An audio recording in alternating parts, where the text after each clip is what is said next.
Good morning and Merry Christmas to you. Today I am doing a reading of my short story, Gated Storm.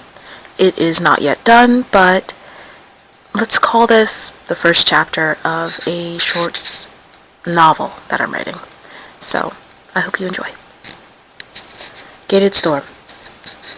A southern storm rolled in and tinged the corner of the sky black before unloading itself on the quaint houses just below. Streetlights glitter like warm sunbursts calling you to safe harbor. As it grows darker, the light blooms into heavenly bodies in spite of fall of day. The blackbirds flutter about with a madness that overtakes their senses, leading them every which way. In and out, up and down, streaking the sky with a swiftness. The lightning follows. That murderous flash of light struck down with the fury of a fierce and disgruntled god. Then the rain. The earth's face was made tear-stained, as rain carved its way into the cracks of the land with hope of splitting the world into pieces. The cacophonous shrill of the heavy rain booms like rocks on a tin roof, the quiet road devoid of life. A house sits just ahead, and before it lies a lonely road lined with sunburst and manicured trees. The quiet neighborhood roars with life and twinkles with light. The road is quiet. No one dare set foot outside for fear of washing away the sins of Saturday before Sunday comes. Everything here has its proper time and place. Inside their warm houses, surrounded by polished mowed lawns, manicured trees, and roads dazzling with starlight, no person can be found outside in the maelstrom wreaking havoc in the quaint cul-de-sac. The wind tears at the trim trees and throws them across the street where the flood of water drags the remnants downstream. All the while, these beautiful wide roads accommodate the rush of water to well-painted storm drains, taking the signs of the earthly after-effects with it. When the rain begins to die, the birds erupt from the safety of the trees once more, to bathe in mild puddles, denting every imperfection of the quaint road. The black-cast shadow turns gray, then blue, then white. A downpour turns to a drizzle, and from the quiet houses emerge the sounds of laughter and play. The children of the land grace the quiet street with their presence, and with them they bring their boots to stomp in the freshly puddled street. With wet wings, the birds become landbound and line the street sides with their blackened bodies. The twittering of the birds is faint, and the flit and flap of their wet wings does not escape me. The brash hum of cars begins again, and with the turning of the engines and the clattering of gears, makes the street feel like home again. The rain does not stop, but it has eased. The street lights that had shone like sunburst extinguished themselves with the new presence of light that peeked through the clouds. The storm was not yet done. It would swell the next day too, and the day after. As it turns out, houses aren't made of paper, and the people of glass, but the eerie feeling of impermanence hasn't left me. Probably because I used to live there in 1996. Lonnie's journal entries. May 9th, 1996. Daddy decided to move 3 days after the rain subsided. The storm had no real bearing on his decision. It just added to his unease. He says it's good for you, and a change of scenery is just what you need. He thinks I'm stupid, that it isn't obvious what he's doing every weekend. Pennsylvania is not too far from New York, and Daddy's always grinning after taking the weekend away from home. He told Mama that he's better now, that he's moved on a couple weeks ago. Now we're moving, and Pennsylvania isn't too far from New York City. What's a 2-hour commute to a kid? Forever. 2 hours is forever away from friends, family, and everything I know. Rain is an omen. I've never hated a person before, but I think I'd feel like how I do now. A person that claims to love you would never hurt you in a perfect world. I've known my whole life that perfection isn't exactly our strong suit. A broken home, one step-parent, and another one pending. Mama has another baby on the way, but she always says I wouldn't love you any less. I'm still your mom. Non-stop it's, Mom's a bit tired today. Next time, love. And the baby will need Mom a bit more. You're not a baby anymore. You're a big girl. and a slew of other excuses that prevents my mother from being the parent to the kid that already exists. She's right. I am a big girl.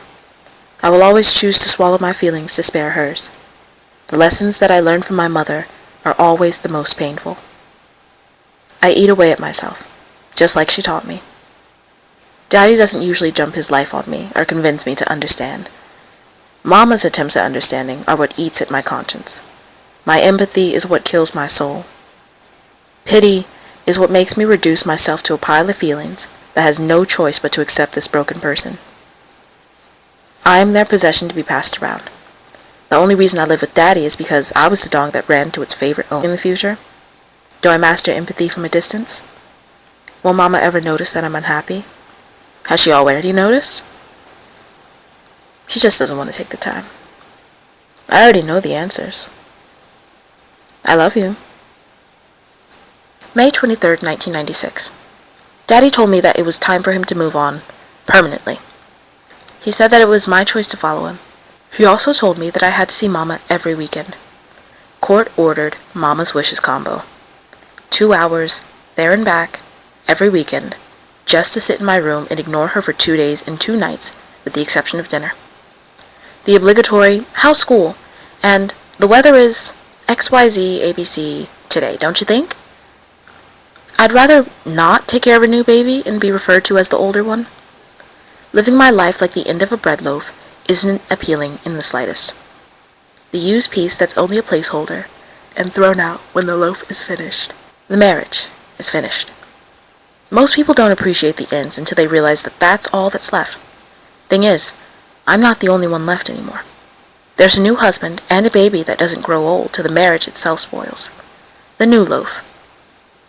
With new children comes new experiences. Mild variations that would make any mother's life a bit brighter. I decided to follow him.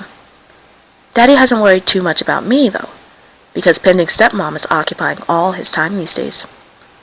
He just quit his job and is going back and forth home to the city to get the new place together. The final day is June 12th. He's picking up the pig because school is just around the corner. But I think he's a bit too eager for his daughter to be changing schools. Empathy. A new job and a new apartment may be exciting for an adult shedding their old life for a new one with a sparkly new girlfriend. The daughter he's taking with him, though, doesn't feel quite the same. June 13th, 1996. The place is a standard bachelor pad, a small kitchen, a podium sink, with no counter space to occupy a feminine presence, and 3 windows for an attempt at light. Dad said that I get the room and that this apartment is only temporary. Apartment 7B will be the bane of my existence for a while.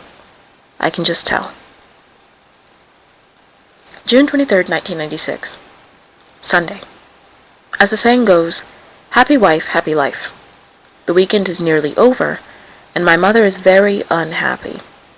Stepdad says it's the baby, Mom says it's nothing. I say that it's Malcolm's, my stepdad's drinking. We all have different opinions, but the ultimate result is an unhappy mother and wife. I couldn't tell whether it was her life or just the day that she was disappointed with. Then came dinner. Ramen and a turkey sandwich for everyone. Minor placating niceties and the questions we've all been waiting for. So how do you like school? The apartment? The new girl? Now, all questions are easily answered with one-word answers. Fine, great, nice. Interchangeable responses for those who like variety to be the spice of life. I am one of those people. Needless to say, these answers would be unsatisfying to an unhappy pregnant woman who wants to be angry with the world just because she refuses to be angry with herself.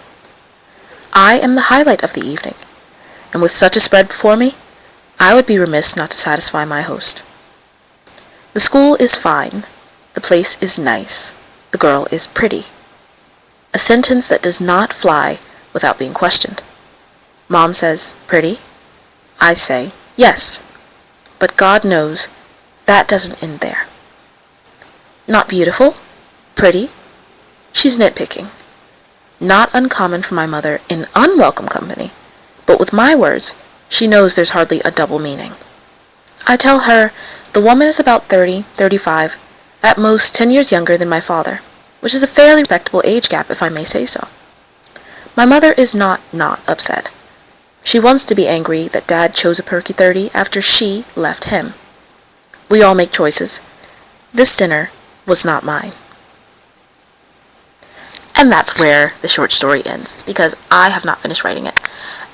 Trying to tap into the angst of a teenage girl is very difficult, but I think that I've managed it fairly well because I just was a teenage girl.